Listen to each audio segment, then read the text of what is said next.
Okey bang, dah siap.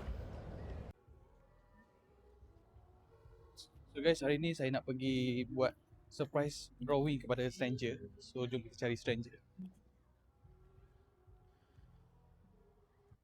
Thank you Zeus for sponsor. Okay, kita dah jumpa target kedua ya. Abang ni naik basikal ni. Sekejap lagi saya panggil dia. Bang, sini sekejap boleh bang? Saya nak buat konten. Ha? Saya nak buat konten. Konten ke? Saya nak lukis abang, boleh? Oh, serius lah. Ha. Bayar ke bang? Saya tak ada duit ni. Tak payah bayar, saya nak bagi percuma. Oh ya? Tapi kena tengok dulu awak follow ke tak. Saya, kalau follow saya lukis percuma je. Oh ya? Apa nama bang?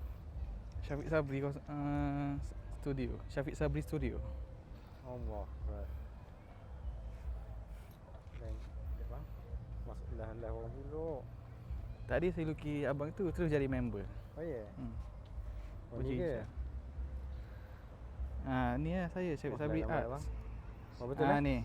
Saya memang buat content arts. Oh. Dah follow lah. Okey, dah boleh. follow lah. Boleh saya lukis free. Oh, okey. Okey. Kat mana bang? Abang duduk sini tak apa. Kat sini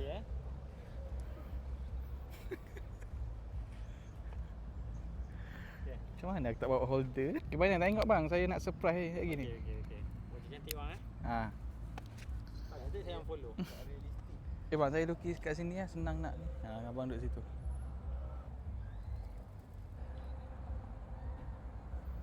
Guys, dakwah aku habis. Tak apalah, jadilah. Okey bang, saya dah nak siap ni lukis ni. Saya dah. Cepat sikit bang. Nak maghrib ni bang. Okey.